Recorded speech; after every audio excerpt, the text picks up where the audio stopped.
Welcome back to Junction 119. This is Kellan, This is Casen. And this is James. and he's back. Jim Nye, the baseball guy, good friend of ours, good friend of the show. You know that means we're talking about baseball, and if it's not obvious, because we'll definitely have the baseball cover on this show for this week. But James, welcome back, man. Yeah, thank you guys. I've lost track of how many times I've been on here now, which is great. Which is great, and it's also like there's two times of the year where people expect to hear you on, right? It's usually kind of around the Right. beginning of the baseball season and the postseason, quite frankly. But this was just kind of a nice workaround because Casey and I had a pretty pop culture heavy show last week. And so we figured, okay, well, the draft's coming up. We'll have the NFL draft discussion with you, James, as well, the kind of reaction to it. And obviously, we'll get into the baseball discussion as well. And we're going to talk a little bit of NBA playoffs as well, and maybe even get some hockey discussion. Kason, how are you doing, my co host? I'm doing well. I'm doing well. Had a nice weekend full of binging draft content, and so we'll we'll get to that. We, we will indeed. And we can just hop right into it, fellas, because the first thing on the agenda that I sent you guys is our reaction to the NFL draft. Now, I got to tell you guys, I it was funny to me how quickly the whole Shador Sanders, him not being picked, quickly became the story of the draft. Um, I didn't see that coming. I figured it was possible if the longer it took for him to go, that it would happen. But that was probably my immediate surprise of the weekend. Like, oh wow, no, this is really like the story. Thoughts on any of that? Let's Well, start. I think it kind of became the narrative because it was so much. It wasn't so much the story of him not being picked as much of it was the story of the story about him not being picked. Yeah, Like the talk of it isn't the fact that like it was the story. The story was Mel Kiper kept talking about him not being picked for 3 days. Like that was the story. Like yeah. James, any thoughts on that? Yeah, I mean, I it is kind of stunning to me that he went. What round did he end up going in? The the fifth fifth. round? Yeah. Fifth round. The fifth. Yeah, I mean, he certainly seen by the end of it, from what I was gathering, he was like I saw like the Steelers at 21 was like a thing people were saying. But like if they didn't pick him, then it was very possible he was gonna fall out of the first round. But I would not have thought all the way to the fifth round. And it was very odd how personal Mel Kiper seemed to take all of it. That was my other that like if he wasn't like that, I feel like it might. Now it's Deion Sanders' son, so it's probably going to be a big story anyway, just with Right. Deion, with how the coverage of Deion at Colorado and everything. But Mel Kiper like really seemed bothered by him falling, which was kind of my other. Now, It seemed to be the I other big thing. going on with that, I mean, you two would probably have a bit more understanding of this coming from, the nature of your professions and where you've worked in the past. But like, there's a lot of conversation that's sort of the talk of Shadur coming into the draft and all the whole draft weekend is the ESPN whatever media talking heads personal relationship with Dion sort of pumping up Shadur. Like that going into the draft and all the whole season they've been hyping him up for Dion's sake because they're all friends with him. Right. And so whether or not it's equal to the play on the field, they all elevated him to be this first round, top five pick when I just heard Peter Schrager say on PMT from yesterday that he knew going into the draft he wasn't going in the first round because he did not have a single club telling them that they were picking him in the first round. That's So probably he true. he, I he Yeah. and so when he just got to ESPN, he was there talking to Greeny and all the other ESPN guys, and he was like, he's not going to the first round. Like I don't have, and they're all like, "What? What are you talking about?" Well, And he's like, "I'm if telling you." Shadur, here's my thing. I can believe that, but I think if you're Shadur Sanders, you gotta post that kind of like confidence, like you could go at any moment. Because if that's the case, I mean, why did he have a whole room set up to sit down? I mean, you Well, know, because he thought yeah.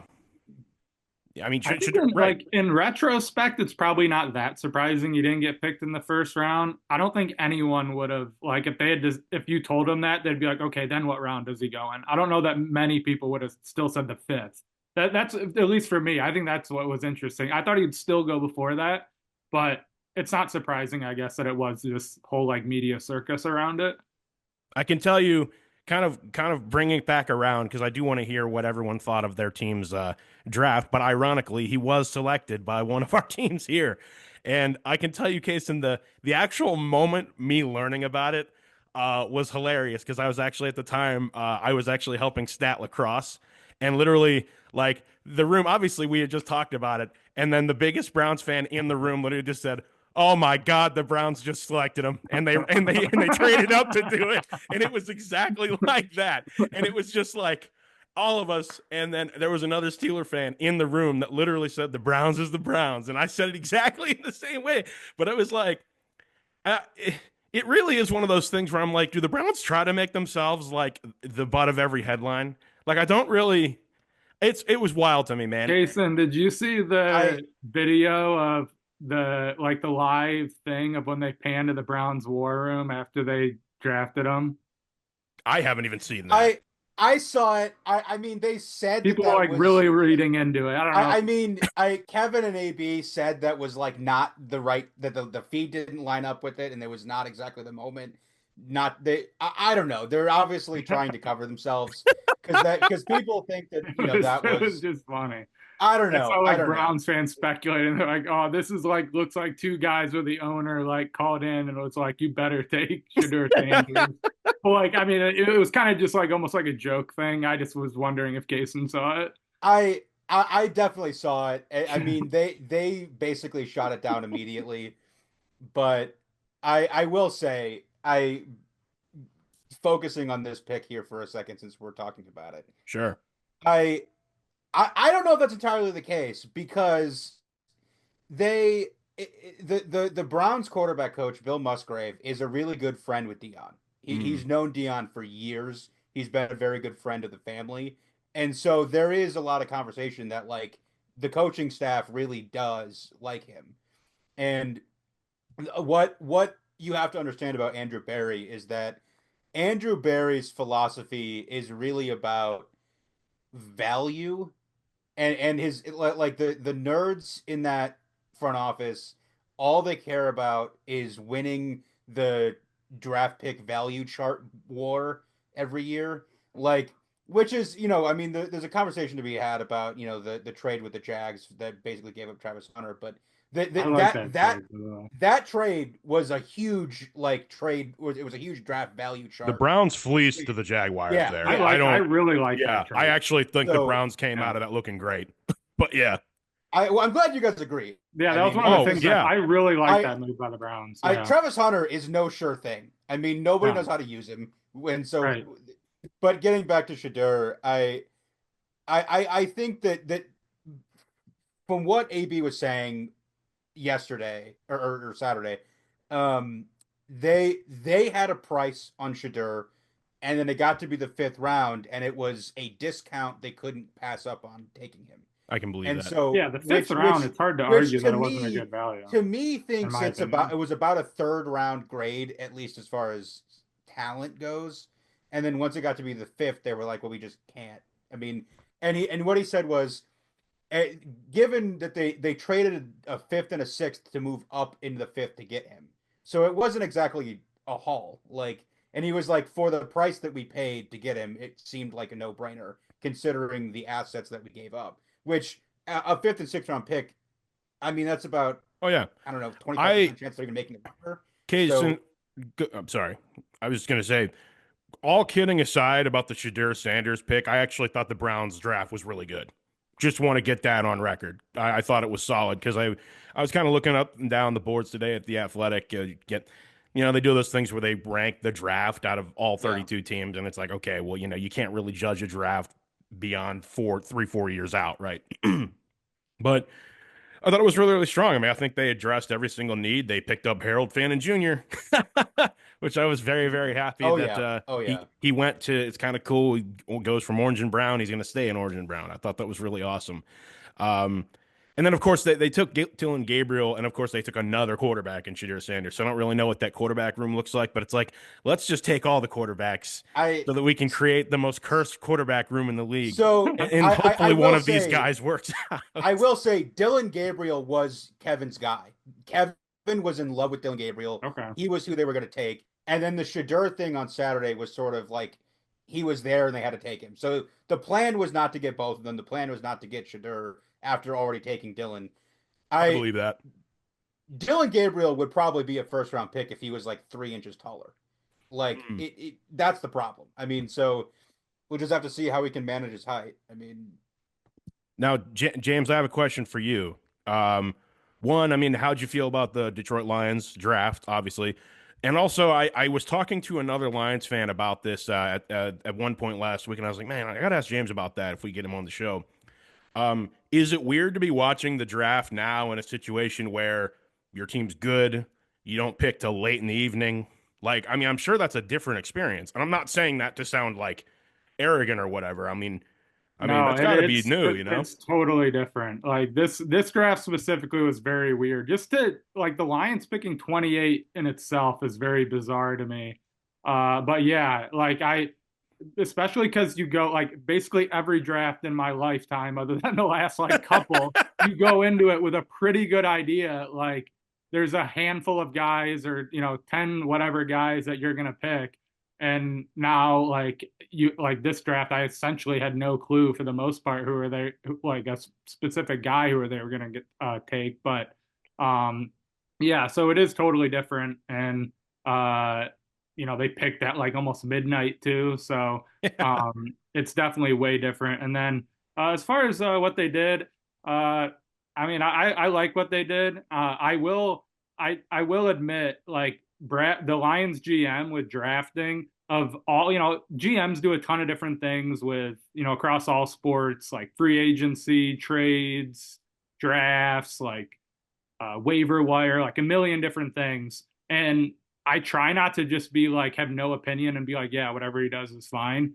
But with Brad Holmes, with drafting, I really have been like, this guy has been so good at this now for like 3 years, four Yeah. years, that it's like, I kind of just have to default to be like, okay, like, if that's who they picked, it probably was a pretty good decision. I will say, I think I even told Kellan, like, I did want them to take a defensive lineman in the first round, which they did. And then in the second round, they picked the offensive lineman who I think probably has a pretty good chance to start for them at right guard because they had Kevin Zeitler, a veteran who was on a 1 year deal last year that they didn't re-sign. So, um, really for the Lions, I think they want to just focus on the offensive and defensive lines. That's kind of what has turned them around more or less. And so they're adding to it. So we'll see what happens. Very cool. I will give Casen, you have any thoughts on that? Any thoughts on that? 'Cause I'll give you my take on the Steelers next. I mean, yeah, no, go ahead. I put down my first bullet point was who will be the Browns and Steelers quarterback next mm, season. And and they both teams travel to Ford Field next season, by the way. okay, so So that that's was another reason Oh, why I that's was interesting. interested. Like who's the if you guys had to say who's going to be the quarterback for your teams? that's a good question. Right now, to be honest with you guys, barring nothing changes with Aaron Rodgers' situation, I think it's probably going to be Mason Rudolph as the day one starter for the Pittsburgh Steelers. That's my educated opinion. If Aaron Rodgers signs with the Steelers, it'll be him if he's healthy. Yeah, that makes Casen? sense. If you want me to guess, I I will say first, narrow it down. I actually do think it's going to be Dylan Gabriel or Shadir Sanders. Okay. I think it's going to be one of those two. And to be perfectly honest, I think it might be Shadir. I'm not Okay. even That joking about that. I would totally love for Shador saying I would love I mean, that'd be I'm not so even joking. entertaining to see that. I think Dylan will play well as far as decision making goes in like camp, but I do think the height might be a problem, and I think Shadur might end up surprising. I think Shador is I better than Dylan Gabriel, because honestly. in my opinion, in my opinion, between who they have on the active roster right now at this point, I think Pickett's basically gone. They're gonna trade him at some point. and then they'll probably end up just cutting Flacco eventually, or maybe they'll just keep him around. I don't know why, but Unless something yeah. catastrophically changes, case, and I could also see Flacco being the day one starter for the Yeah, Browns. like have him start the I first like few I games until they Right. could, go to but whatever rookie. I could too, but I do think that he might have aged pretty drastically That's true. in the last year. That's Yes. true. I mean, he still looked okay in Indy last year, but he did look worse than he looked in Cleveland the year before that. Well, So right, it's and like I at this point I think that if Dylan Gabriel or Shadur can't beat him out, we have a serious problem. that's a good way to put it, Case. And it's sort of like, yeah, you whether I'm playing the show or playing something else like that, dudes like hit the age of 40 and then they just nosedive. Like they just can't play Yeah. sports anymore. But like when you're dealing with a guy who's a journeyman like him, if it's gonna go bad, it could go bad all at once with Joe Flacco. So it's like, well, yeah, let's get the young guys in here. And if you're Kenny Pickett, you're probably just punching air at this point. So it's like, well, Yeah, so he that's sat back on draft night and watched the like everything unfold. He's like, oh He's great. like, ah. oh man, again. Well, so I can just say about the Steelers real quick. Again, they addressed an immediate need. I really think that Derek Harmon could become like essentially the Cameron Hayward, excuse me, replacement because essentially we need that huge guy, defensive tackle. Really thought it was cool that they picked up Jack Sawyer, Ohio State great, and of course his teammate Will Howard, which inevitably caused like on the Steelers sideline next year, and it's like them screaming in the national championship. I'm like, that is really cool. Both guys on the team. To be real, the rest of the dudes I don't know a whole lot about. Caleb Johnson, I'm like, okay, you get another running back. And at the very end, they took a MAC guy. They took Dante Kent from Oh Central yeah. Michigan. Yeah. The very end of the night, or very end of the draft. So solid Steelers draft. I mean, again, the defense is going to remain really good. I think it's pretty nasty at the idea that you're going to have TJ Watt coming off one side and Jack Sawyer off the other with Harmon up the center. So the Steelers defense stays good, hopefully. Offense, though, still issues, man. Just, I don't know. I don't know what the Steelers' future here looks like. And also, depending on what happens with the whole Aaron Rodgers thing, is signing me up for a drastically different Steelers season, no matter what way it happens. You know what I mean? Because I would really like to see what you have in like a Will Howard, you know? But I also am like, ugh, but if he's playing, something bad's happened. So we'll see what happens. But any final draft thoughts, fellas? I'll just add two. Yeah. I with all the talk about the quarterbacks, you need to for the Browns, you do need to also mention the Browns took two running backs, Quinshon Judkins from Ohio State and Dylan Sampson from Tennessee. I absolutely insane that Dylan Sampson was there in the fourth round. It two I basically they rebuilt the running back room with Nick Chubb and Kareem Hunt because like they both kind of have similar running styles to those two. And And so you could have taken the best tight end in the draft, and he was like what, the seventh tight end taken or yeah, whatever he yeah, was taken. he was like the Like there's at third least or a chance fourth, that yeah. Harold Bannon is actually incredible and he's the best tight end. I It's at think least he's the possible. he could be the steal of the draft. I He really could, I mean, believe. in the third Yeah, round, the odds of him being better than at least like a couple of these guys taken ahead of him, I think that's at least probably likely. Yeah. Like And there were like two or three guys that I was stunned that I knew he wasn't gonna get taken. Like I knew no. that Colston Loveland and Tyler Warren were gonna get taken super high, and then there'd be like a good amount. Like this probably is gonna be a good tight end class. I will too. Just mention like the Browns drafted the Big Ten Offensive Player of the Year, the SEC Offensive Player of the Year, the MAC Offensive Player of the Year, and the Big 12 Offensive Player of the Year. Wow. Like if Yeah. our offense is not good, we have a problem. That's sweet. Some of these Like guys better work out. so I the other thing too, I'll just throw out there about Harold too. And is in the conference between AB and Kevin Stefanski talking about the pick for Harold. They said they went to Bowling Green to Yeah. interview to meet Yeah, with they him. went to Frickers. And they went to in Bowling Frickers. Green. Incredible. Oh my gosh. And Yeah. they asked him to pick where, and he was like, I don't really want to go out of town, so let's just go to Frickers. Frickers. That's so funny. I Honestly. didn't realize that. That to me is insane Wow. that never got out.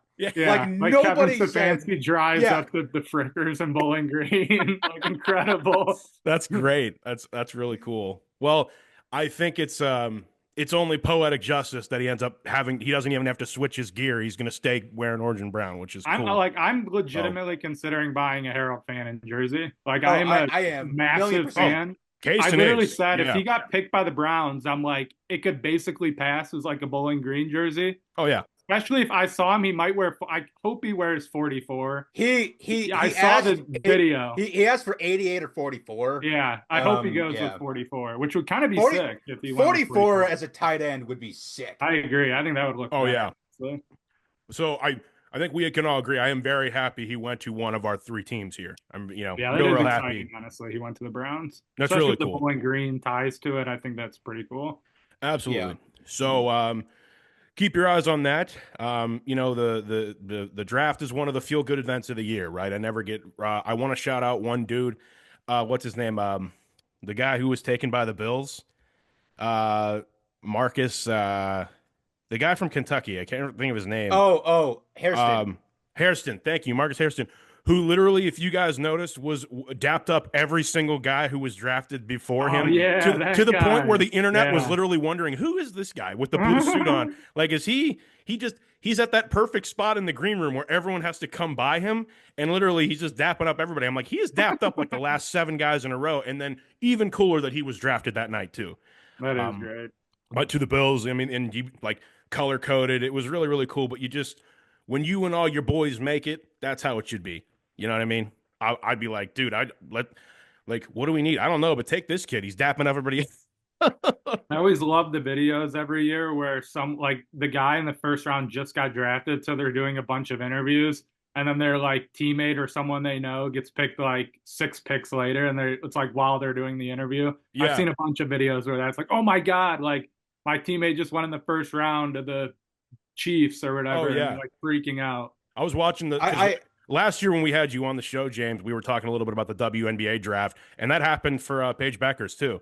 Like, oh, she Oh was yeah, taken. Like yeah. that was during her little thing. What were you saying, Kasen? Sorry. I was gonna say we didn't even talk about him, but the first round of the Browns took Mason Graham from Michigan, the really good defensive tackle. Um, I A lot of he Michigan guys got picked. he Mason Graham is really, I think, here's a big hot take. Mason Graham is the best defensive lineman Michigan has had since Aiden Hutchinson. And they've had like basically all of their defensive linemen have gotten drafted yeah. essentially post Oh him. yeah. Oh There's yeah. been so many NFL guys that are there now playing. I really, yeah, I think that guy was like, I know that it was only pick five, but I mean, early on he was like two or three potentially. I mean, he could be like the best prospect One in the last draft. Who one knows? Yeah, last question to wrap what I up was just the. gonna say, Go ahead. I was just gonna say about him was he went back to the green room to wait with Will Johnson as he was falling out of the first round with Oh his yeah, injury concerns. And so when he realized he wasn't getting picked, he went back to hang out with him as he was having a rough night. He's a So I real just one, thought man. I thought that was a really cool There moment. was one last thing I was gonna say.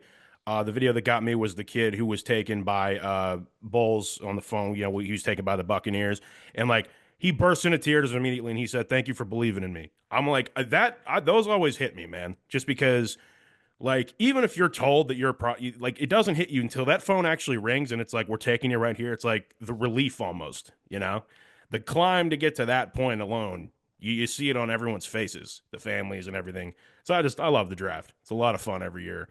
Cam Ward's Speaking, NFL career will be blank.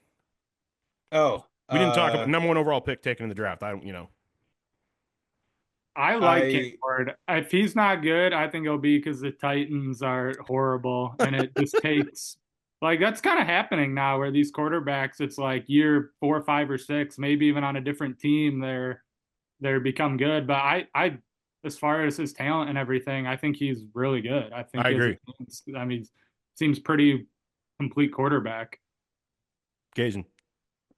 yeah, I to fill in that blank, I would say his career will be not in Tennessee. Mm, Uh, yeah, I mean, because I that is, I mean, who's he throwing to? Like, I right. don't, I mean, they've got a lot of pieces to add in addition to him. Shamir Dyke, wide receiver out of Florida that they took in like the fourth round. That's Okay, he's yeah, one of for them. sure. Oh yeah, then they took like an undrafted guy from Florida that apparently Cam Ward was like calling the GM saying to pick in the fourth round, and he went undrafted, but they still got him afterwards. That's good at least. So, hey, let's shift gears. About 30 minutes in here. Let's shift gears now to the NBA playoffs, as you guys both have teams straight up in it. The Cavs are the Cavs. I mainly also did badly want to hear James just talk about the an objectively good series so far. Your Pistons back relevant again, James. As weird as it's been to see the Red Wings not in the Stanley Cup playoffs, it is cool to see the Pistons in the NBA playoffs. Let me just say that. Playing the Yeah, Knicks, I no mean, less. I'm shocked that this is like the Pistons were like arguably the worst team in the NBA history last year. They lost like almost 30 games in a row. I mean, yeah, it's been very fun, and I mean, the last couple of games with the amount of people at them, like the former Pistons players, like basically all the NBA champions were there. Chauncey Billups, like a sitting NBA head coach on the Trailblazers, like fist bumping and like going crazy in the first row, like watching the game. So yeah, it's been very cool. I mean, all the games have been very competitive. I mean, it's been a obviously Pistons fans think that I mean, it goes both ways. Basically, I mean, with my thing with this series is like, yeah, the last play is brutal, and I mean, it was, I mean, as far as a consequential foul, that's as big of a one as you're gonna have, turning a series that would have been 2-2 if it's correctly called into probably over now at 3-1. But at the same time, the Pistons have, I think their inexperience has really shown because they were up late in I think up 8 points going into the fourth quarter in game one. Even in the last game, up 11 points with like 8 minutes left. So the Knicks with Jalen Brunson and Karl Anthony Towns, I just think they're a better team, and they've made a lot of big time shots late in the game because even the last game, the Pistons made a lot of big shots themselves, but Brunson and Karl Anthony Towns just were too much to handle. Still, though, I mean, it's awesome to see them back, back in it. Maybe a precursor of what's to come in the future for the And really Pistons. could. I mean, Cade Cunningham is, I really think, at the very beginning of a superstar career. And I agree. this series could just be as simple as like OG Anunoby and Karl Anthony Towns are both better than any secondary piece the Pistons have, and both of them are playing very well. And really, all of the secondary pieces for the Pistons are very hit or miss. But yeah, it's going to be pretty exciting to see. I mean, Cade Cunningham, he got a triple double last game. He's kind of not even played that amazingly, but he's still putting up big numbers in his first playoff series. So uh, what they can build around him in the future could be pretty exciting. Game five of that series will be the night of when this show is coming out, because it's going to come out on a Tuesday, so it'll be that night. Knicks can wrap it up with a win. Casen, your Cavaliers are pretty much doing what to be expected. I think they are blitzkrieging. Obviously, they are kind of completely destroying the Heat, Yeah. much like the Thunder did the Grizzlies, in a way that was like shocking. I mean, I think everyone was like, you win a playoff game. The Thunder and Grizzlies first game, they win the game by 50 points. It's like, okay, no wonder I'm starting to hear so many people say maybe the first round should only be best of five. I don't necessarily agree with that take. I think you need to go best of seven, like all the way out. There's not necessarily that, but yeah, the disparagement between the 1 and the 8 seed should be that. I mean, it's not. I mean, otherwise the regular season doesn't matter. You know what I mean? So, thoughts Yeah. on that so far, Kason?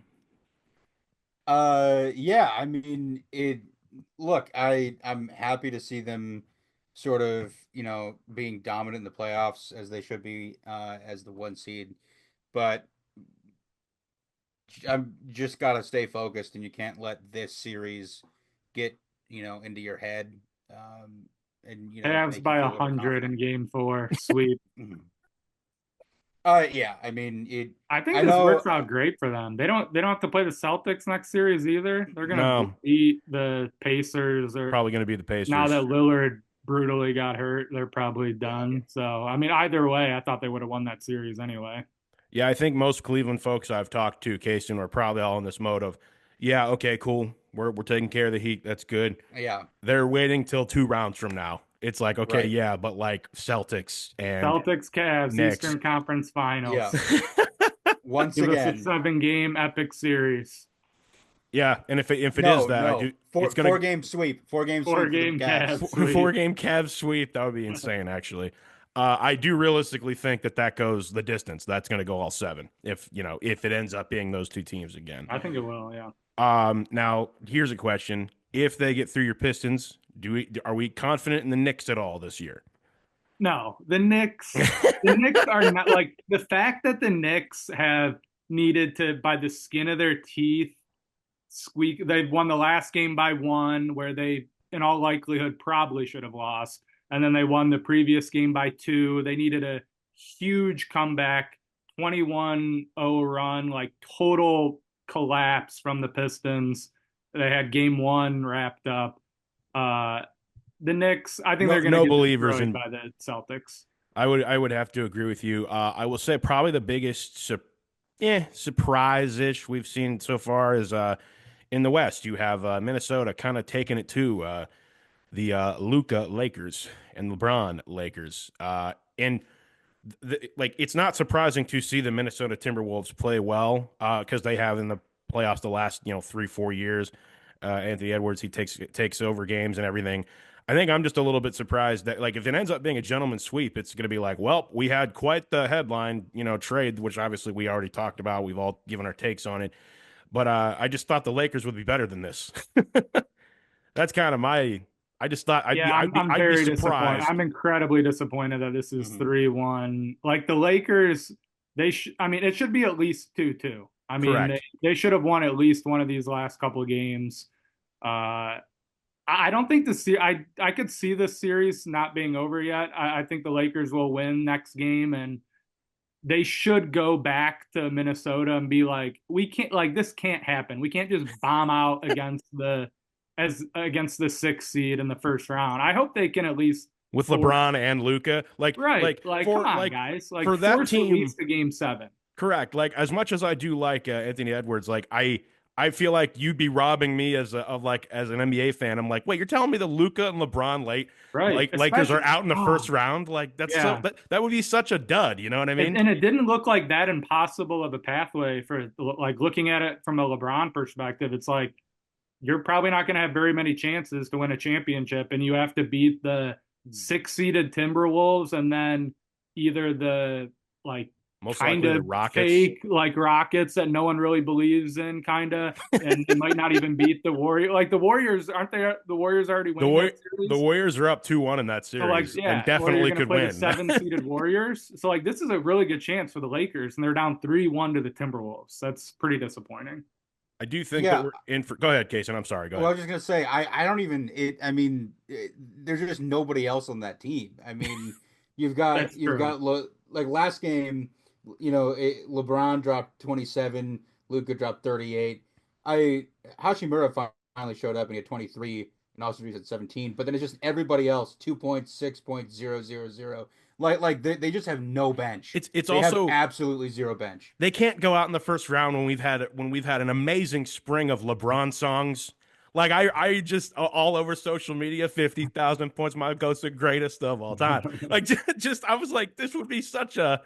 I come on, the Baylor University men's choir did not do an incredible rendition of the man on the Lakers for them to lose in the first round. Like I don't know, but I yeah. agree. I really hope they can somehow pull it out. So we got that. I wanted to say up here, Nuggets Clippers. I don't know who wins that series. Whoever it is, that could be an amazing series with the Thunder in the next round, especially if it's the Nuggets, just because Nikola Jokic, who I don't know if Casen is still a disliker of. He wasn't a fan of his in the past since we've had this show. Has that changed at all, Casen? No.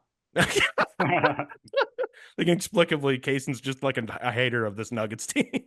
Also, with that Nuggets Clippers series, I didn't realize actually, and I've seen a ton of basketball games, how like impossible it is essentially to have a buzzer beating dunk. But for that to officially go down, that play, I don't know, you guys saw with Yeah. Jokic throwing it up and then Aaron Gordon dunking it, it like officially statistically is a buzzer beating dunk. That's like insane.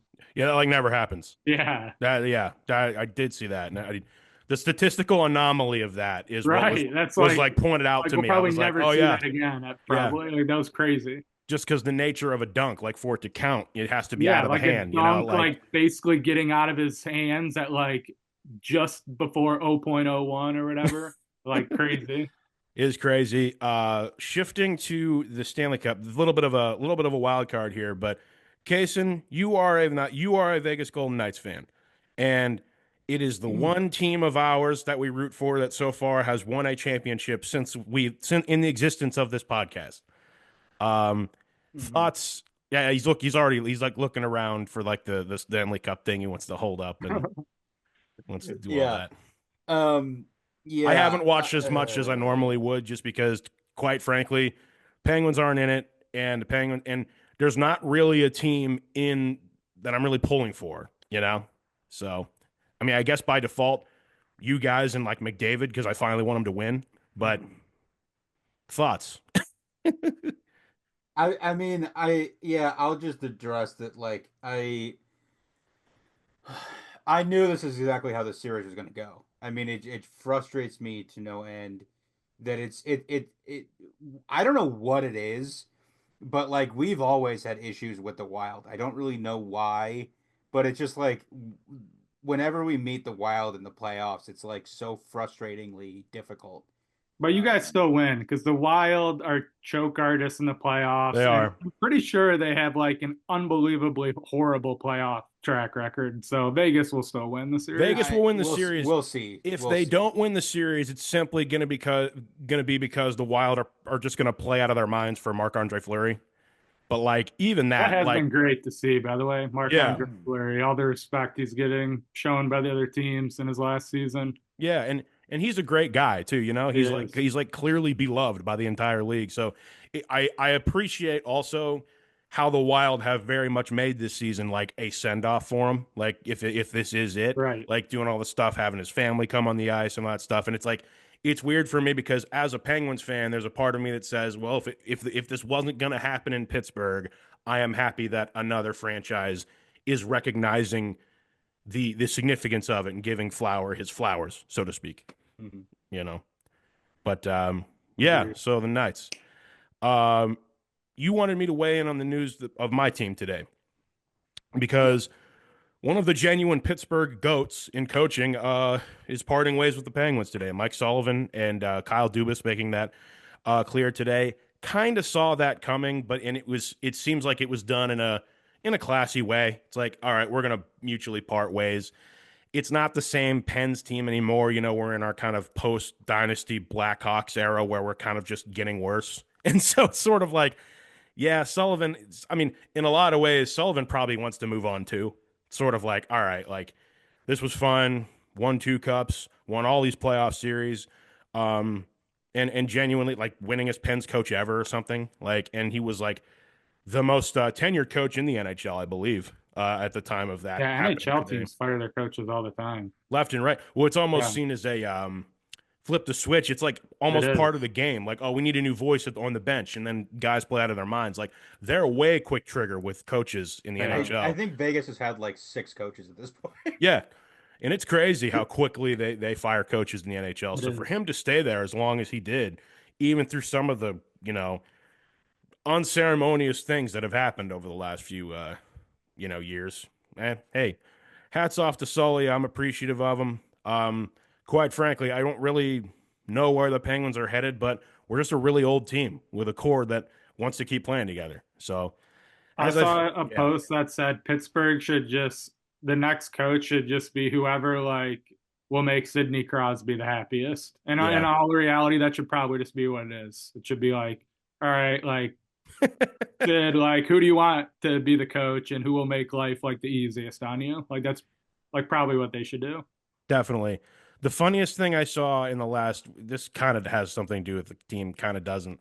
I don't know a whole lot about a whole lot in this world or life, but every time I go and get gas, I know I click on the 87 on the Sidney That's gonna like Crosby. you like forced me into Yeah, seeing that now forever because the next time I got gas, I like thought of that and I was like, dang it, like it's like Sidney Crosby's jersey. I'm gonna like think about that think about now. that. I was like, for the rest of your life, that's what. Yeah. And it's black and gold too. I mean, It's it was like literally exactly like his jersey. I was like, wow. Like I was I like, somehow how did I haven't never ever see made this? that connection. Yeah, insane. But anyway, I know I sent that to both of you guys. Has that happened to you, Casen? Yeah, yeah. Yeah, had to be the case. But that's all I got as far as the NHL goes. You wanna get into baseball discussion here, fellas. This is naming the game. This is very much what we bring James in here to educate us a little bit on things. Ideally we would have been able to get you in before opening day, but in some ways I kind of like this scenario as well, James, where okay, a month's gone by, we're into May, teams are kind of going different directions of where we think they're probably going to go. I was going to switch hats a bunch during the show, but it's too hard with these. But I do have your team, Yes. Casey. I have two Guardians hats in the other room. I got Yep. Pirates and I got another O's here. So all The teams Orioles. represented. I got a lot of opinions on the Orioles.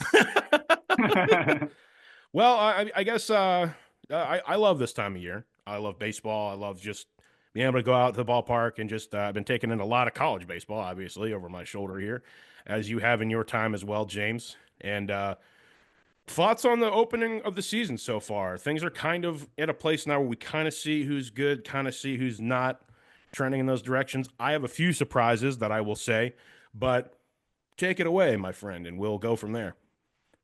Yeah, I mean, the Tigers having the best record in the American League. I'm thrilled to be able to come on to the show with that. I definitely would not. I kind of had my predictions written down before the season. I was gonna, for the first time in my appearance on this show, I was gonna predict the Tigers to win the American League Central this year.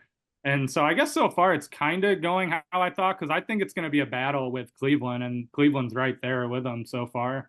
Um, but as far for me, it's been incredible. I mean, the Tigers going on like a miracle, like 1 in a million playoff run, and they're actually coming off of that and like looking like a good team right now. I think they have a lot going for them. But it's like, man, there's still a zillion games left. So like one bad week and they could like be like 4 games behind in their own division. So there's just so much. So that's probably my where I'm at right now is just there's so much to go that it's like, all right, well, it was a good first month, but we still have like the whole season still to play. I agree. I can definitely understand that. This time, not a year ago, but about 2 years ago. I mean, the Pirates were off to their greatest April start ever, and not quickly went off the rails, but quickly kind of went back into like the middle obscurity, and then downward the rest of the season. But um, it is cool because the last time you were on was we it had just ended. We had just watched the That playoffs, was between crazy. Tigers, and it was Tigers, and it was Cleveland, wasn't it? Yeah. Yeah, Cleveland got the last laugh, but that was a fun. I got to go on there acting all great, thinking the Tigers were going to win the series, and then Cleveland beat us anyway. That was a yeah. great series, though. It was. It really was. But it's nice that officially was not a fluke. Like Right. in a lot of ways, the Tigers are all the way back, and that's what I was really hoping to hear you talk about on the show today. I'm happy that that's the case for you. Like as a friend, I'm happy for you that's your favorite sport. So Yeah, I mean, they've done a lot really well over the last few years. Really, probably the starting point of this is when they hired AJ Hinch, which does go back to their last general manager, who was more or less a disaster. But they hired a new general manager, but this is going into his third season, and that pairing has just been really good, combined with Chris Fetter, who I don't know how known he is in baseball right now, the Tigers pitching coach, who probably has as big a say in this as anyone. Very interesting path. Came straight from being Michigan's pitching coach, which is a very rare path to take. It is. He was Michigan's pitching coach when they went to the College World Series and almost won the national championship. And then he just went straight to being the Tigers pitching coach. And I mean, this guy's been incredible just with the amount of guys now you could go down the list of how he's improved them and guys in the minor leagues that aren't even good. And then they get to the Tigers and they're great. And guys like Jack Flaherty, whose career was like lost. Then he goes to the Tigers and he's like an all-star. Right. Then he gets traded to the Dodgers and he kind of wasn't that good. Now he's back on the Tigers and he's really good again. So one thing I always said about Cleveland was like they're a pitching factory, and that's kind of what the Tigers. It's like exactly what the Tigers are. Tigers are becoming. I mean, seriously, yeah, they it's not. It's way more than just scuba. But I mean, you and I talked about Casey Mize years ago, and it's just all of these pieces finally kind of coming up. Not to mention, I really like Spencer Torkelson. I really like Kerry Carpenter too. Like, few of the more exciting teams to watch, are exciting players to watch play. The Tigers have like 3 or 4 of them right now. So yeah, honestly, probably the story of the Tigers season right now is the revival of their number 1 overall picks, Spencer Torkelson and Casey Mize, because 2 guys that were, at least by Tigers fans, were kind of being written off. Both were, well, Casey Mize got hurt and didn't really, 2 years ago didn't pitch, and then last year did pitch and struggled quite a bit, didn't even make the playoff roster. And Spencer Torkelson had a disaster of a season, got sent down to the Mud Hens and got called up late in the year and was kind of just like a platoon piece down the stretch. And Spencer Torkelson's like a top 10 hitter in the American League so far. Oh, yeah. He's been the Tigers' best hitter by far. And Casey Mize, who started the season as the number 5 starter in the rotation, and I guess he technically still is, but probably pitching more like a number 2 or a number 3 starter. So, yeah, I mean, that's probably a good indication of it, that their rotation's really good. The back end of their rotations, number 5, Casey Mize, who was a number 1 overall pick. And then their number 4 was Jackson Jobe, who after Paul Skeens graduated was the number 1 pitching prospect in baseball. So like those are their 2 bad starters right now. So like they're rotating, and they're like, as a whole, their bullpen. So they're pitching. If you have great pitching, that can take you a long way. That I think that the battle between them and the guards this year, because I'm in guards country now. You know what I mean? So you've gotten a chance to watch them at all, Casen, to start the season, or at least follow them. Your squad up there. But yeah, I mean, I've just been kind of seeing. Obviously would like them to be in first in the division, reclaim the rightful place at the top. But yeah, I mean, it's been a lot of back and forth. But it's great to see Ben Lively, showing out. Stephen Kwan, just don't let Clase pitch. Yeah, he's lost the closing job. That's kind of remarkable. That's crazy. From like arguably the best season ever to already lost his job. That's crazy. He shows how tough and fickle bullpens are. They are. He lost us that series in the playoffs last year, and then he's just been garbage ever since. Yeah, he blew the Tigers game too when I was on the show. He gave up he did. 3-run home run to Carpenter. Well, and what's crazy about it is, like, I feel like all it takes is one huge meltdown like that, and then like you lose it. Like whatever the kind of assassin's mentality that you kind of need to be the guy who wants the ball to close the door at the end. Because I've seen it happen to multiple Pirates closing pitchers just over the years, between even going all the way back to Jason Grilli. Bednar, of course, he had to start the season. I get it going so much that he had to get sent down to Indianapolis. That was like rough to see, but it was interesting because even in the show, I had since moved him from being my closing pitcher anymore, because I'm like, I don't think he can be the guy anymore for whatever reason. It's very interesting and fickle how quickly that can change. Like you said, how bullpens are. Yeah, that's why like really major league teams don't really value bullpens all that much in terms of the dollars spent on it, just because it's like really you can just have a year where 3 random guys get called up from AAA and are all really good, and then you're set.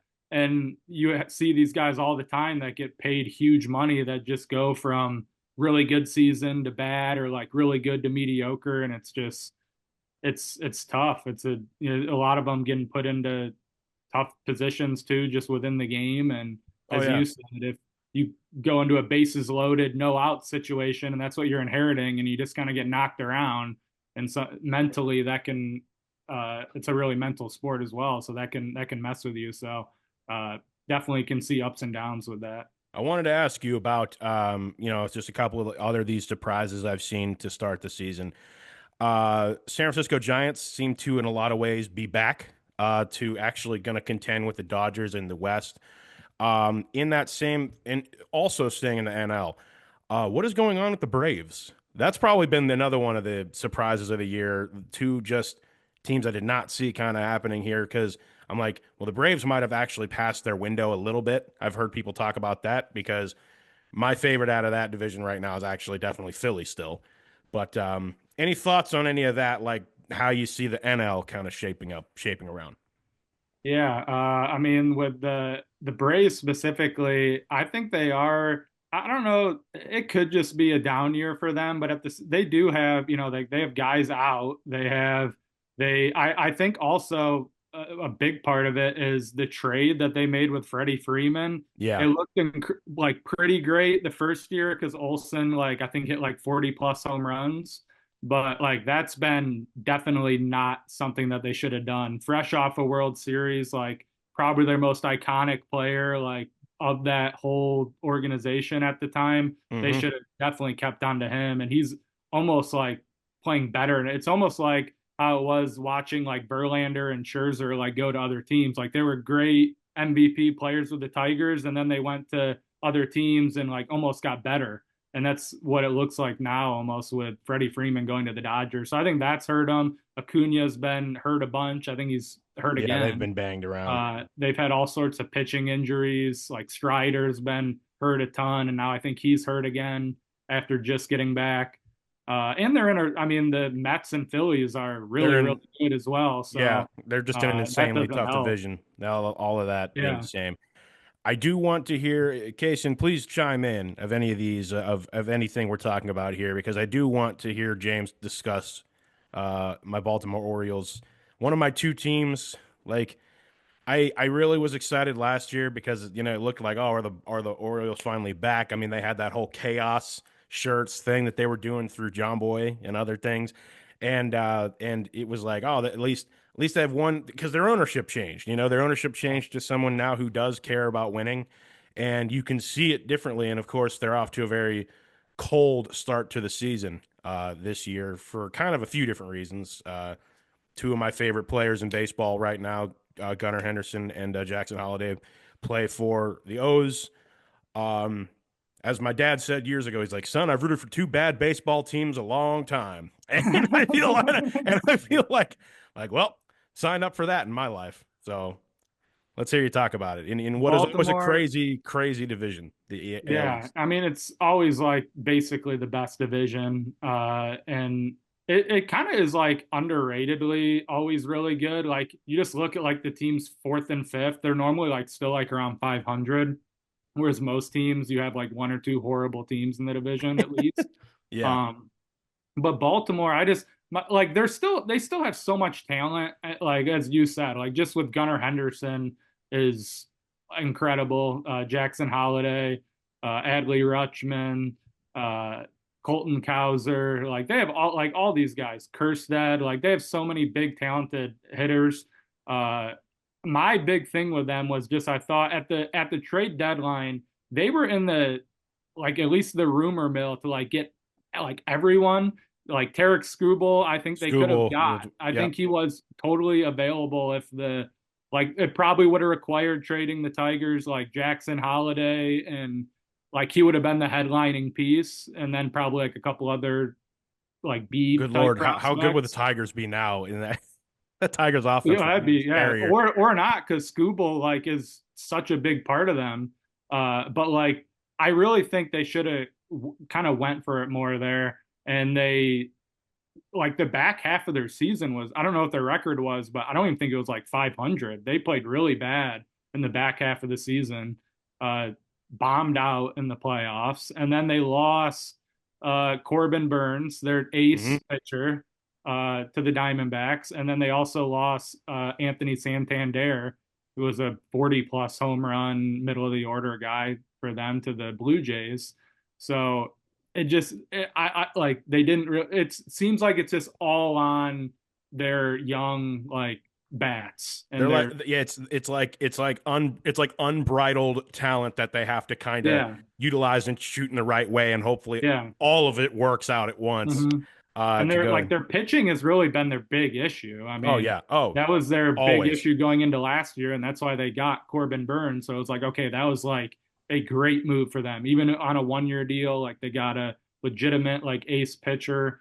Um, their pitching is like They're awful this year. I think they have the worst run differential in the American League, worse than the White right. Sox. Which So it's just ironically is like that was like on paper the O's pitching looked the best it was ever going to look in recent history going into this season, even with the losses. And there, I would argue the bullpen is like I think a lot of people are going to put that on the strength. And anytime the O's have ever had pitching, they've been good.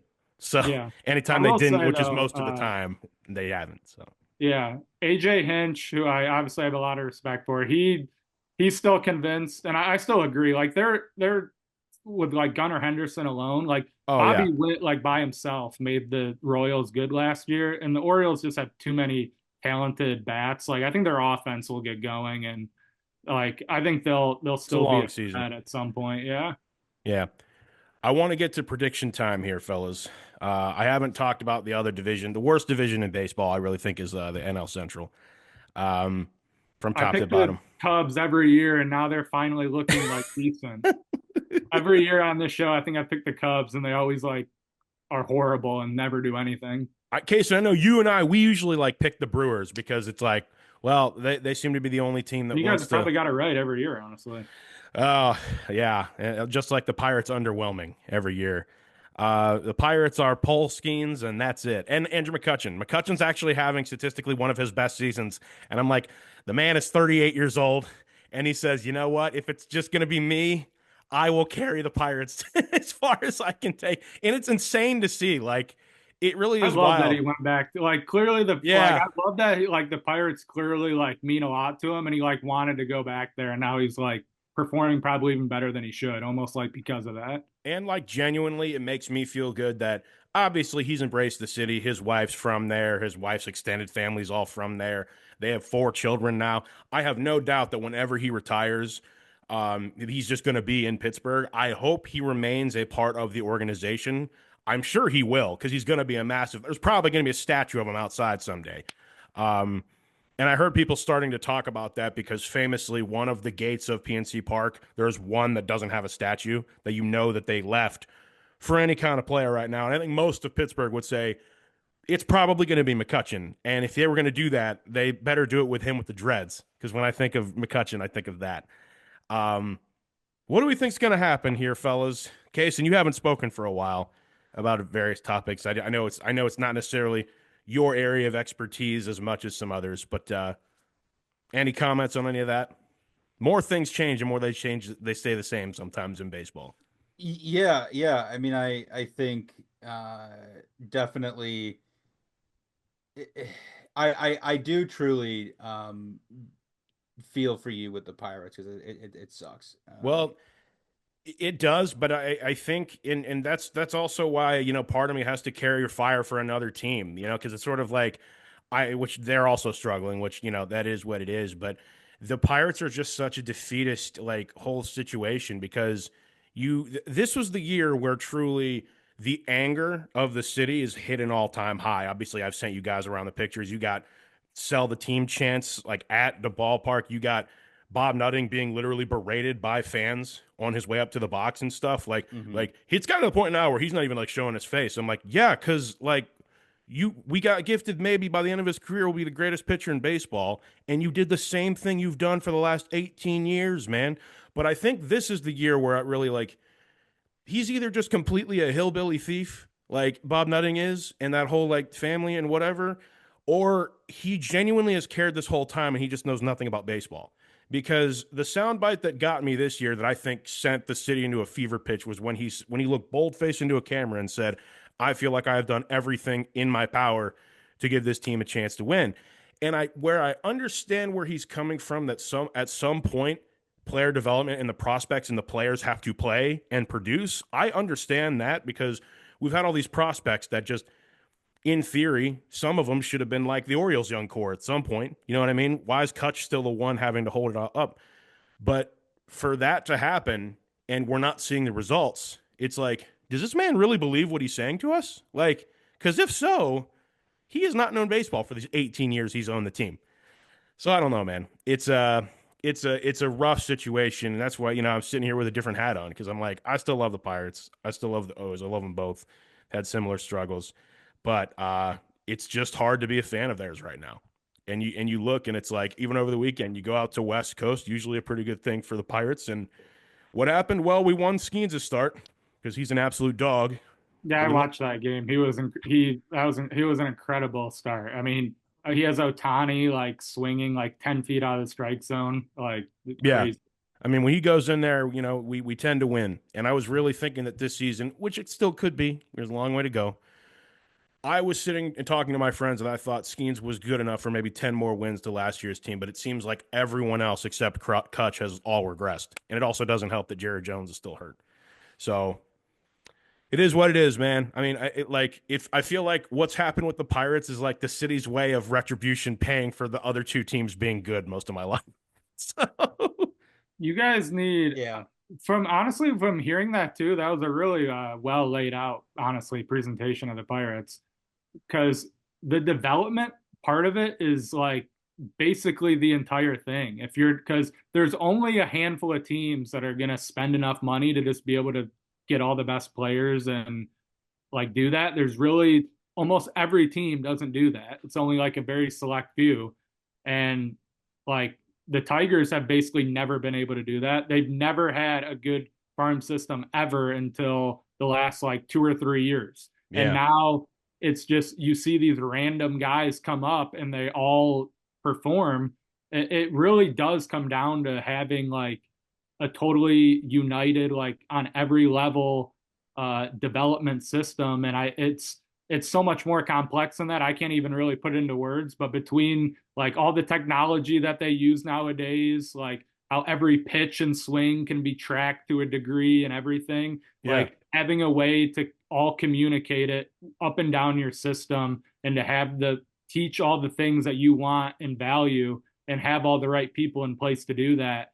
Like I feel like that in itself, just to have that system in place takes several years, Oh yeah. and and then you need all those people to kind of be the right ones and everything. So it's just very challenging for a small or not even a whatever market. There, like I said, Yeah, like for Dodgers, Yankees, oh, Mets, it's hard. whoever, Yeah. and then everyone else basically needs to develop players, and then they'll probably still end up leaving anyway once they And even get to a then, certain point. as people have talked about, small market clubs win all the time. Like the fact that the Cleveland is in every single year, their player development's been incredible. Like our whole Mm-hmm. lives, they hit on every single one, and they at least have been able to put contending teams together with that system. And it's just like how the Pirates just have, pun intended, struck out on every single one of their great prospects, except Skeens Right. when they're a mega talent. What's up, And Casen? well, and then going back to what Nutting said, like then that's on you to make a change, Bob. Like Yeah. if Wait, your if Yeah, your that's what I was saying development with the staff is development. Like not you're right. good, Like that's on you then clean for those house and guys get new not people. developing. Like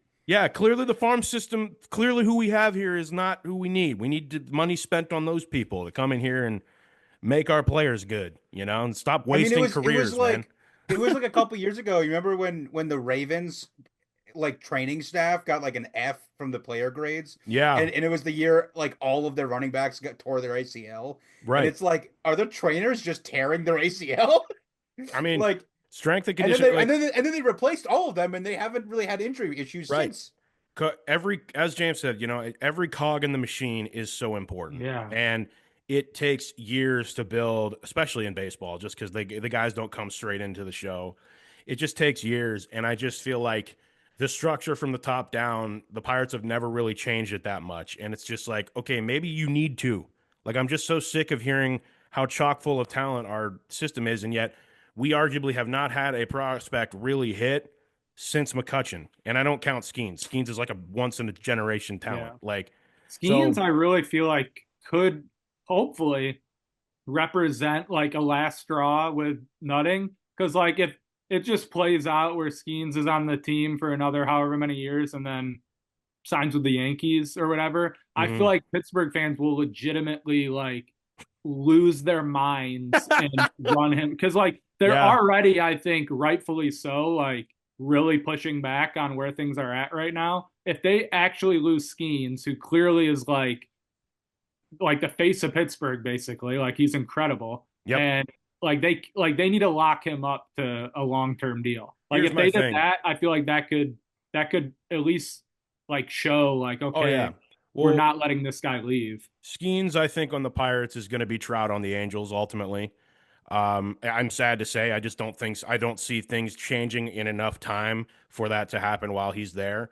But what really irked me was that people showed up to Pittsburgh's opening day with Skeens Yankees jerseys on.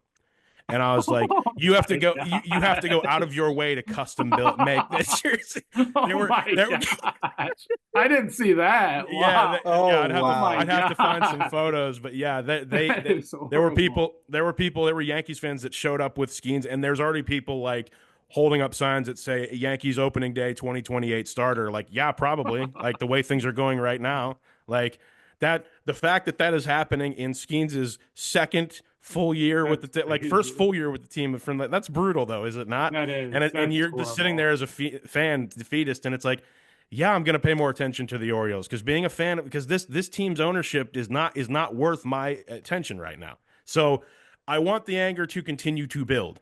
Okay, no one do anything crazy, but this is the pressure that is needed. You know? I think there's a lot of baseball teams that are just because it does come down to quite literally the owner spending whatever money required to because I mean, development aside, you can just go out, not every year, that's not worth spending $1 million all this money every year, but Right. like you can go I don't out and get some really good players that will make you at least like playoff contending basically through free agency. So you have a lot of fan bases that are just irate because Yeah. their owner is not doing anything. Like get I better don't players, Yeah. my especially if your thing is development isn't good. no, I my thing is that I just don't understand with people like Bob Nutting or the Dolan family in Cleveland. Like everybody everybody hates you. Why don't you Right. just want to make a couple billion and move And they on? still make tons of money. Yeah. Like Like why you don't not want to just just get a sign check for two Francisco billion Lindor and dollars then you'd to be leave? incredible still and you'd make a lot of money. Yeah. Like just sell the team. Like Sell the no team one's or holding just you at gunpoint to keep owning the team. exactly Like go. the city hates you. Yeah, I Well, agree. and your Bizarre. legacy is just already built. You know what I mean? Like Yeah. it's sort of like I don't understand why more owners across sports like we've talked about a little bit on this show over the course of this year, case, and no, they'd rather actually trade Luca and make decisions like that and irate fan bases and things like that. Like I don't know if there's any fan base in sports that's had its worst than the Mavs fans. I know a couple here I agree. actually. Actually, that's In horrible. the last like year and change, no one's had a worse time than Mavericks fans. I I feel agree. so bad for those people. But back to this point, it's like it would be nice to see more of those billionaires want to build their legacy in terms of being a beloved owner. Like, I do care about winning. I do want to spend money. I do want to see the team win. And to be fair, I think the O's have an owner right now that's that way. It would just be nice to see more of these billionaires who don't live normal lives like the rest of us. They don't. I'd be Um, thrilled if I was a Mets fan. I yeah, would be so happy. Like, I would be like the biggest diehard Mets fan ever. I'd be like, oh my gosh, like this guy quite literally will just pay whatever and we'll get the best player. exactly. Like oh my goodness, he's gonna pay $1 zillion for Soto. So, that being said, you want to predict the divisions, guys? Let's just go around, say how it's gonna go. Um, Why don't we start in the American League since it's an American League kind of heavy swayed conversation right now between. I'll let anyone. Casen, why don't you start us off? All right, yeah. I so if we want to start in the East, obvious here. I'll just go Yankees. I don't see them slowing down anytime soon. James, you can go, and then it'll come back to me, and we'll keep it going. I'll go Yankees for two. They're like the best regular season team ever. But I slammed the Yankees a bunch on this show. I got Oh back in yeah. their good graces last year because they signed Juan Soto. Then they lost them, and I don't really think they're going to do anything in the playoffs. So they'll win the division, but I don't think they're going to be a huge threat this year. They'll crash out like they always do in the playoffs. I uh I also would pick the Yankees kind of by default, just but if you told me that like a Red Sox or I do like Rays the Red Sox. was gonna get Red Sox are kind of cooking this year too. I think some things could go the direction, and I really think that whoever wins that division is gonna have to keep their foot on the gas like normal. But by default, I'll go Yankees as well. Let's go to your division, fellas. I want to hear about this. Casen, who wins the AL Central? Uh, it would be sacrilege to say anything else. Guards. Okay. Tigers, James? Yeah, I'd never picked them for the first time in my time on this show. The Detroit Tigers to win the AL Central. You heard it. That's what it is. Let's go. I will go I will also go Tigers. I gotta just I think things are I look at the Tigers right now as sort of like the 2015 Cubs, not the 16 Cubs, the 15 Cubs, where like all those pieces were kind of all jumping on and all those guys were kind of peaking. Like if the Tigers aren't like contenders this year, which I think they are, obviously I do think that they are contenders if they're division winners, I could see them being a god tier squad next year. You know, like They next year's really Tigers team is the 16 Cubs. You know what I mean? they have a chance. I agree that I think their best is yet to come because they have a really loaded minor league system right now, and like none of their top guys are. They're probably all like a couple of years away still. So Guards still make the playoffs though. Guards make it as the wild card, no question. Rest of that, I mean, honest, the rest of that division doesn't matter. I agree. I don't think the other teams are any good this year. Nah, I think the rest of that division's actually pretty bad still. So now the AL West. This one could be interesting this year because I see some things trending in a weirder direction this year, this time around. Kason, go ahead. Uh, I'm gonna have to just go. I'm gonna have to go with. I'm gonna go with the Mariners. The M's, I they're at the top of the division right now. I mean they're the top, but it's I think I think it's about time somebody else has some success there, and I think the Mariners have been showing that they're on the uptick the last couple of years, and I think it'd be great for them to have another good year. They're incredible on the show this year, by the way. The Mariners are. They're like amazing. But James, let me hear it. Yeah, I think you're right in that I think it's a new era in this division. I mean, the Astros just lost Alex Bregman, they lost Kyle Tucker, two, I mean, if not their best players right there. I mean, I think Kyle Tucker is like an MVP type player. Alex Bregman was kind of the heart and soul of their team. I think it is. I have put down. I'm between the Mariners and Rangers. I think I'll also go Mariners. I mean, their pitching is very, very good. It's been like the best starting rotation in the American League for the last couple of years. Their offense has been so horrible. The Rangers, their offense they're off to a bad start, so it makes me a little worried that if they're already kind of right there, that maybe their offense really gets going. But I think it could be a pretty good race between those two teams. But I'll go with the Mariners to pull it out. I'll go the Rangers to pull it out just because I still think the recency there that they've got some guys who have had that experience to be able to do it. I do think this is a nip and tuck division all year though. They're all only separated by a game or two, three. There's not going to be much separation, I think, between these two squads, at least right now. And honestly, the teams at the bottom, like the Angels, are playing better this year. So like, I don't think no one's going to run away with the AL West. I'll go the Rangers. Also throwing them a bone because of the brutal play that they lost on yesterday. the little league Oh inside the yeah, park home run, which was one of the Little greatest League sports. Homer. That was awesome. I just what's going through the base runner's head. It's like, oh, go again. Then ball goes back. I feel like when that second throw goes and it's missed at third base, there's the moment of I cannot believe that just happened. I can imagine one throw going awry. Two of them get right in, and it didn't even leave the infield. I'm like, does this really just happened? Okay, yeah, I'm going. We win. Like, I but always yeah, love the announcers That's fair. calls on that too, because they're just like progressively, completely stunned what's happening. yeah, because it's like, oh, it's going to be a routine play. Oh, no, it's not. It's definitely not going to be that. And then it's like, this game is over. That was awesome. So there's the AL. Over to the NL. Oh, goodness. Let's go to the NL East. The top to bottom best division in the NL. Ooh, This could be you a tough know, one this year, man. I I I think I'm gonna have to go with the Mets. It's either gonna be the Mets or the Phillies, and I just don't think the Phillies. I don't know. I haven't ever trusted them, James, go ahead. so I think it's got to be the Mets. I'm going to the Mets. I mean, I love that I'm a big sucker for an owner that goes out and just like, I'm going to get Juan Soto no matter what. They brought back Pete Alonso too. Yep. I think that last postseason run for them last year could do a lot of good for them. Francisco Lindor is playing really well for them.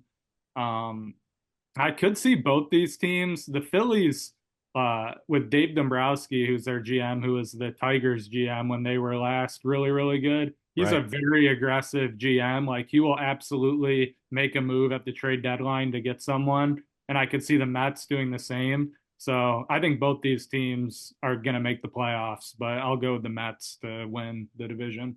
I also will go with the Mets. I think there's going to be a clear separation between the Mets and Phillies and everybody else, especially with the way the Braves are kind of trending. I also will go as far as to say that I think the winner of this division could be your NL champion this year. At least we'll have a chance of dethroning folks in the West. Speaking of that, we'll do the Central last. Let's do the NL West next. Uh, I gotta. That's Pro- tough. the division. I will also point out that this division may very well have two of the best teams in baseball this year and the worst team in baseball this year. The They definitely Rockies. have the worst team. the I Rockies are having a rough time right now. you know what I'm gonna go with the Padres. I'll be weird. Mm. I'll go with the Padres on that one. You've been a I believer in them the last few years. You I really do. I Slam think Diego, man. they've been right there for the last several years. I think I think the Giants are in first place right now. I think they'll kind of come back down to earth a little bit at some point. And then like we said with the Dodgers, I mean everybody that they have. I mean Otani and all that stuff, but they are getting older, and it's just like I don't. I mean at some point something has to give, and I think I think it could be the Padres' time. Okay. Yeah, I think this is a great division. I think I will say it's the best division in Major League Baseball, in my opinion, especially with the Giants kind of coming on this year. And I agree Yeah. with Casen. I don't think the Giants are going to win the division, but I do think they're going to remain pretty competitive. I mean, they've almost made the playoffs recently. I think they could be right in that mark for a wild card spot this year.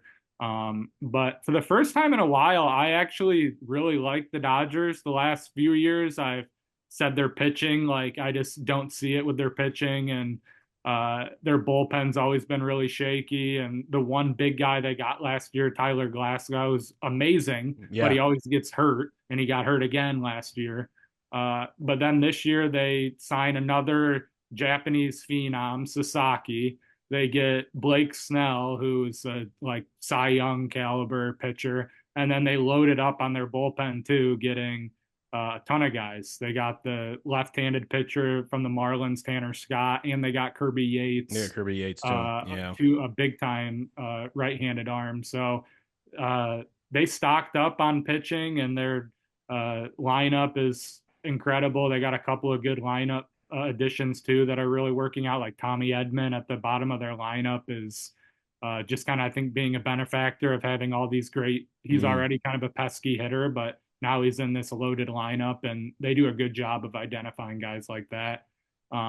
So I really like the Dodgers, especially throughout the regular season. So I'll go with them. But the Padres are a great team too. I'll go with the Dodgers for the pitching loading up as well. But never count out the Diamondbacks, man. Like a couple years ago, they were kind of the surprise of the year, making it all the way to the World Series. They've never really gone away. It's almost like they're forged in the fire of having to be in that division. So it's like, well, if you and quite literally, if you're not gonna be competing for it, you're quite literally if you're not to the caliber of the rest of the teams in that division, like the Rockies aren't, you're gonna be a 4-win team by May. Because you may lose every division game, man. This is insane that the Rockies are way worse than the White Sox last Right. year. Like 4-23 is Like like I can't they're even on believe track to that. That's have a worse crazy. season than the White Sox last Yeah. year. Like, I agree though what you said about the Diamondbacks too. And they got Corbin Burns, right. and Corbin Carroll is like performing incredibly, like an MVP right now. So yeah, the Diamondbacks have looked really good. I mean, second week of the year, I watched them just completely wreck Baltimore, and I was like, man, these guys are good. Like to scale, like they're the average team in this division, and they're really still good. And I'm like, well, they went to the World Series like 3 years ago, so it's the West, man. That being said, y'all, who's gonna win the? Can you still hear me? By the way, Casen, Yep. still got me. By the way, I just stability thing. Who wins? Like who's in the series and who's in the World Series? I like predicting this. So, uh, I do it at with the the end of NL this too because I want Central, to hear what James has to say throughout the whole show, and then I think, okay, I want to go out on a limb and go for it, Casen. Sorry. yeah. So with the NL Central, Oh yeah, we got to do I'll the go, NL Central first. Sorry. I'll go with the Reds. Mm. I think the Reds are uh pretty uh pretty on fire right now. They have they've shown a really good ability to outscore their opponents. And I think that they could really have a good chance this year.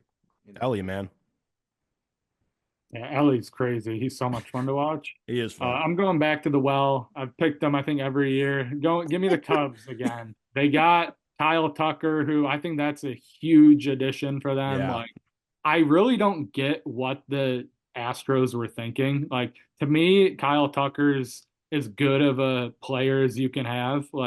I, like he's an MVP type player. He's yeah. with Otani and Judge and the leagues he's been in, like he's probably not going to win MVP, but he's a really, really good player. And the Cubs getting him, I think they should sign him to a long-term contract, but maybe Kyle Tucker will finally make a prediction I make in this division correct. So we'll see. Yeah, them with Kyle Tucker has been kind of my game changer as well. And you forget who they have on there. They always have Ian Happ's always tough, Pittsburgh native. They've had Dansby Swanson. I think this Hansby, is his yeah. second year there now, something like that. So I will say though, until they show me otherwise, I don't know, man. The Brewers just win The it every Brewers. year. I'm going back to the well. I'm gonna pick the Brew Crew again because when it all kind of shakes out, they usually are They'll just like randomly get it done. They'll right. win. Right. Yeah, they'll get it It's like the done. rest of the division, like, oh, let's play a game. Who wants to win the NL Central? Well, clearly no one except the Milwaukee Yep. Brewers. I could easily see that happening. So my bad. I forgot my Pirates is and the Pirates will finish in last place in the division. I don't know what the record will be, but we'll be last place I somewhere. do have a comment on I don't know if I've ever said this with the Pirates. Have I talked to you how their bench coach is Don Kelly? The Pirates bench coach is Don Kelly, who was like Jim Leland's probably favorite player on the like Tigers teams that he managed. He was Yeah. like basically like the fourth outfielder on like a stacked Tigers team. And Jim Leland would just like drive fans insane by batting him like lead off in like a playoff game at Yankee Stadium. And it'd be like, what are we like? We have like Miguel Cabrera, like our team's loaded and we start Don Kelly, and he that game specifically, he hit a leadoff home run. I remember when But Don Don Kelly was Kelly like was on those kind of Tigers like a teams. cult hero legend with that era of Tigers teams, and I really do think he's like a brilliant like up and like he will be a manager in Major League Baseball. I think the Pirates should just hire him. Like I think that'd be Like the I low perfect key. like Oh, well, see just give that's him the reins and he can like even if he's like slightly learning on the job, like I don't even think he is because the bench coach is like the next in line position, and he's been a bench coach now for a while. So I think he'd be ready to be a manager. no, and I'm pretty sure he's helped Shelty with the lineup, like already many times. Yeah, Let me go on record and say I really don't have much bad things to say. I mean, a lot of Pirates fans don't like Derek Shelton or Ben Sherrington. What are they supposed to do? I'm not a hater of either guy because I'm also over here like once again back to what we were talking about earlier. What are they supposed to do? Like they're given what they're given and they're doing the best they can. Like, do I think some things probably need to change and all that? Yeah, but I can't put it all like I'm not going to sit here and say right. that things would be any different with a different GM. Like Neil Huntington did everything he could under Nutting for years. You know what I mean? And I think at times actually was a really good GM. He tried to go all in with Chris Archer. He tried to do. He did a lot of things, and he built that 13 through 15 team. So anyway, good catch there, James. I They have talked about him a decent amount on the Inside Pirates baseball back home. Nice. So all right. So now who makes it to the World Series and how do they do it, guys? We can start in the AL. Casen or James, go for it. This is always fun because I always like to write it down and see who. All right, I'll take a stab at it. I'm going. I like making bold predictions here. Okay, I'll break this down. So I obviously have the Tigers making the playoffs. Yeah, If they win the Central and it pans out to where they're the best team in the Central, I feel pretty good there. And then the Yankees are gonna blow it again. There's no way that they're gonna. And historically, the Tigers have never lost a playoff series in their franchise's history to the Yankees. correct. And Yeah, every run, all these recent runs, they've played the Yankees and beat them in the playoffs in 2006 and in 2012 when they went to the World Series. They beat the Yankees in the playoffs. So if they have to play the Yankees, I would not be afraid at all. nah. And I'm also interested. The Tigers haven't been in a position to buy at the trade deadline in a very long time. One thing I wanted to point out about their offseason is they went like toe to toe, seemingly to the death to get Alex Bregman, Yeah, which I know I talked about him last show. I was on here last year at this time saying that when the Astros were off to a horrible start, that I was like, please, trade Alex Bregman to the Tigers. I'll trade everything we have for Alex Bregman. The fact that we like really went, I was really invested into trying to get in all these reports. There were like all the key guys like uh, Ken Rosenthal and Jeff Passan and all these people were saying the Tigers, like some of them were saying the Tigers are going to get him. the Tigers were going to get And him. Yeah, he signed with the Red Sox like right as actually I think even after spring training started. But so it if the clearly Tigers, went right down to the wire. Like, yeah, it was yeah, right down to the end between and Alex Bregman even said afterwards he was like, yeah, I thought I was going to go to the Tigers. So that would have been crazy. But if the Tigers make a move possibly at the trade deadline, if they're in the mix, like that could really be a game changer. I agree. But give me the Tigers to win the AL pennant and go back to the World Series. There it is. They were 7 outs away from beating Cleveland last year and going to the ALCS. I think it's been like as far as their team, like can we get back there and get over the hump and get to the ALCS? And then if they do, they're one series away from the World Series. So if they can beat the Yankees, that'd be even more hilarious. Give me the Tigers to win the AL. There it is. I love it. I love it. He's never done anything like this as far as picking his own team. This is a And big, bold prediction. bold prediction, and he's incredibly biased. I Casen, your guards are always there, though. They're likely going to be in the way as well when the time comes. When we're sitting here in fall, talking Yeah, again. yeah, yeah. It would be nice for the guards to win. Yeah, I'll say uh whoever wins the AL Central's going to the World Series is what I'll say. I like that. People like we got made fun of. We had what, three teams in the playoffs last year, and they were three out of the last four. The AL Central's kind of been sneaky the last couple of years, especially the team that's like Cleveland was very good last year. Absolutely. Absolutely. Man, so you're putting me in the crosshairs here because I was sitting here thinking to myself, I was looking at things and I actually thought the Tigers were going to make a big step forward this year. My other big thing though about this is among all the other teams in the AL, I don't know if anyone else is going to be like really there at the end that can stop them. I mean, quite frankly, I think it's wide open. I think you could pick a I think bunch the of AL's wide open. Man, I'm also not a believer necessarily in the Yankees, but that core. I mean, they're just so banged up that I'm like, yeah, but then they self-inflict wounds and they completely forget how to play baseball and have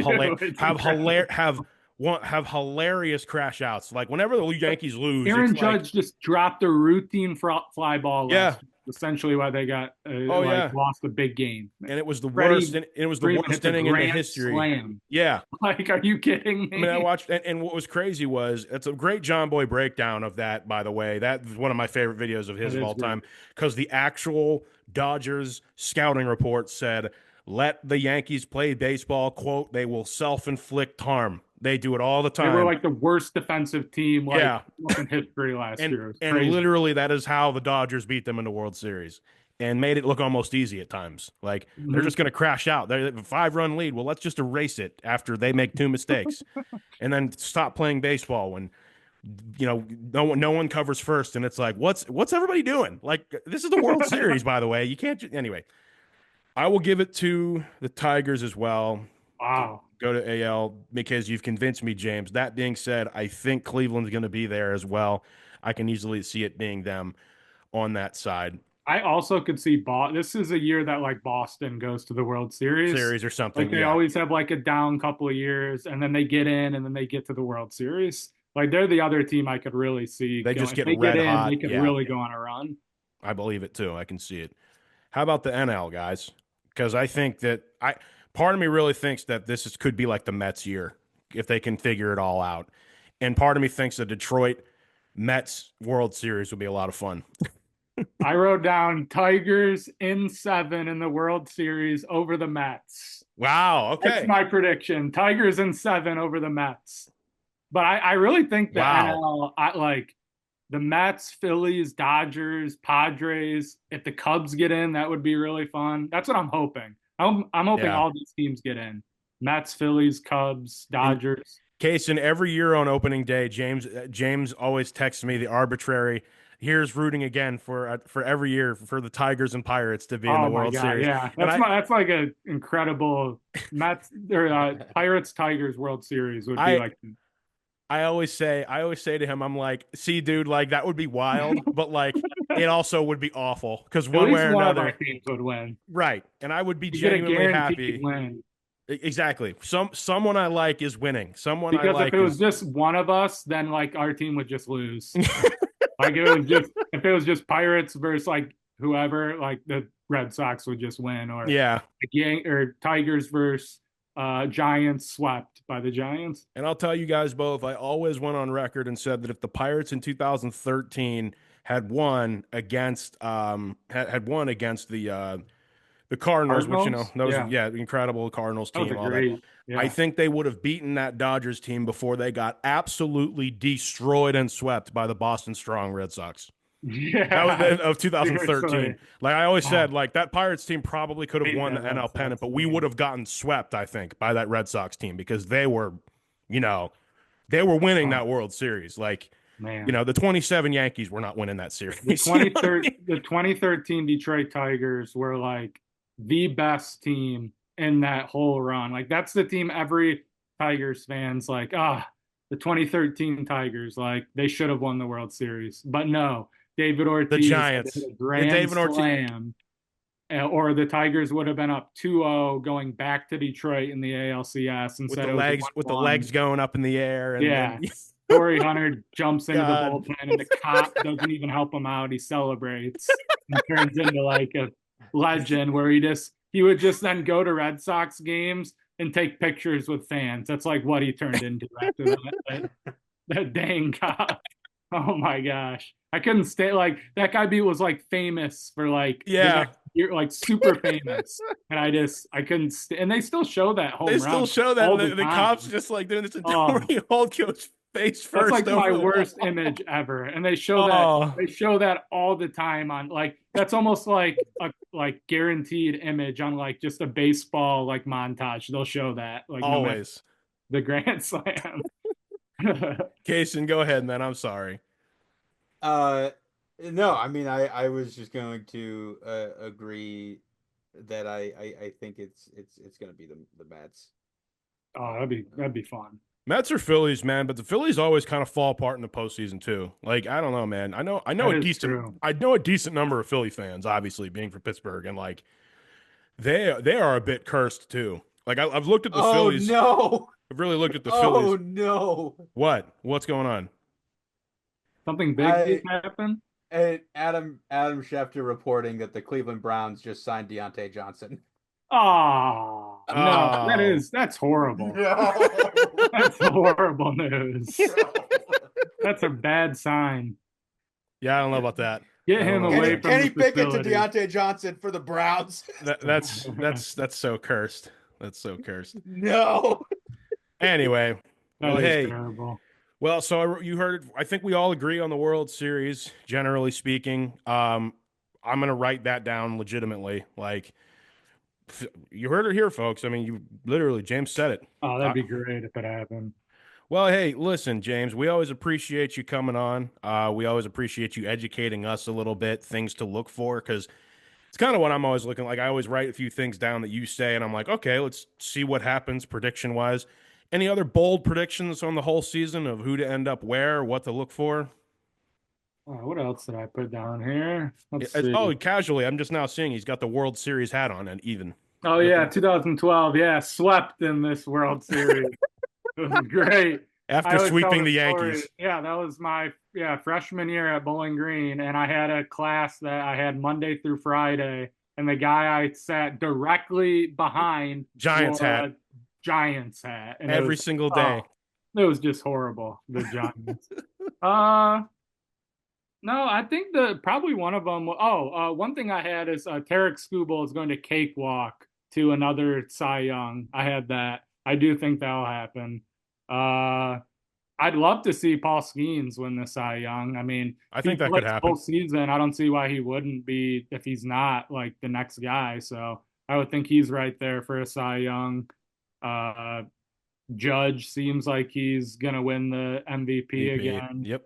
Um, I one thing I'm interested in with Otani is will he ever like go back to pitching? I mean, I think the plan is I know he's like kind of ramping up to, but that's like one thing I always like really worry with him is like I just feel like he becomes way more injury prone if he Well, and tries to if do pitching or does he ever become like just a closer or something or I yeah, don't know. that That's is something I'm interested to see throughout that's like almost not even just a baseball thing. That's like a sports thing. Like that's right. like one of those things to watch of like will Otani ever pitch again? Like actually, Yeah. like if any length of time. And quite frankly, would the Dodgers even risk screwing that up? Because it could definitely go badly. Could go Right. real bad if he gets like And really serious. he's so good at hitting. It's Exactly. like I've said, like I really don't even want him to like pitch anymore. Like it was amazing that like it was an incredible phenomenon, and he was like When he was he's coming really up. good at pitching still. Like Oh I yeah. don't dispute that when he's out there, he's still like a win for the team. Like it's still a net win, but it just It's seems not like worth it for having his bat out there every right, single day, you right, know. yeah. So well, we always appreciate you, James. Any final thoughts? Any wrapping up thoughts for the group? You as well, Casen. Before we sign off here, it's been a longer show, but it always usually is. I think the Knights are gonna go on another run. I don't know if they're gonna win the Stanley Cup, but I think they're gonna go on another run. Jack Eichel, Well, big fan, gained a lot of respect for him during the Team USA, whatever World Cup or whatever they called that, the Yeah, yeah. hockey international hockey thing this year. I think Jack Eichel is one of the very best He's awesome. two-way players in the NHL. I mean, he can play on the power play one, penalty kill one. Being a center in the NHL is really underrated. So I think Jack Eichel's going to lead them on another run this year. It's got to be rough to watch him That would succeed be if you're like a that Sabres would be fan. nice. Yeah, seriously. But look for that, and also look for the Cavs. You know, might have some different covered until they're out of it, man. Might need something. I think the Hey, Cavs have a legitimate chance to win the NBA championship this year. and it's cool to be in this area of the country again to enjoy it with all the folks out there. So, And the uh, MAC baseball tournament is going to be incredible this year. I think it's going to be a very. I think Kent State could definitely get it done. hey man, that's the buzz around here. You know, it's interesting to be here and just see how good these guys are. But like looking up against some of these MAC teams, and I'm looking up in the second inning, and it's 7-0. I'm like, geez. It's So I great. Like like when it's actually insane yeah now. the It's like MAC in the era now where they banned like the old like bats. It's yeah like gotten to a point now. It's like they score more runs now than that. right Like and I don't know and what they're gonna do. Go MAC to wooden baseball's bats at some point? I don't know. Mac baseball's fun, man. It really It is. is really I almost fun. would like to see Yeah. at times wooden bats, sort of like they do in the Cape League. You know, what Yeah. would that look I like think if you that did that could across happen at college some point. baseball? Yeah, Yeah. for sure. Well, we will continue talking a bit more off air, but appreciate everyone. Thank you always so much for watching, listening, however you can consume the show. James, thank you again for coming on. Jim Yeah. Nye, the Thank you baseball guys. guy. Appreciate you, and we'll definitely have you on again soon. So Sure. for that, this is Kellan. This is Casen. You can go, And James. this is James. And we'll see you as always at the next stop.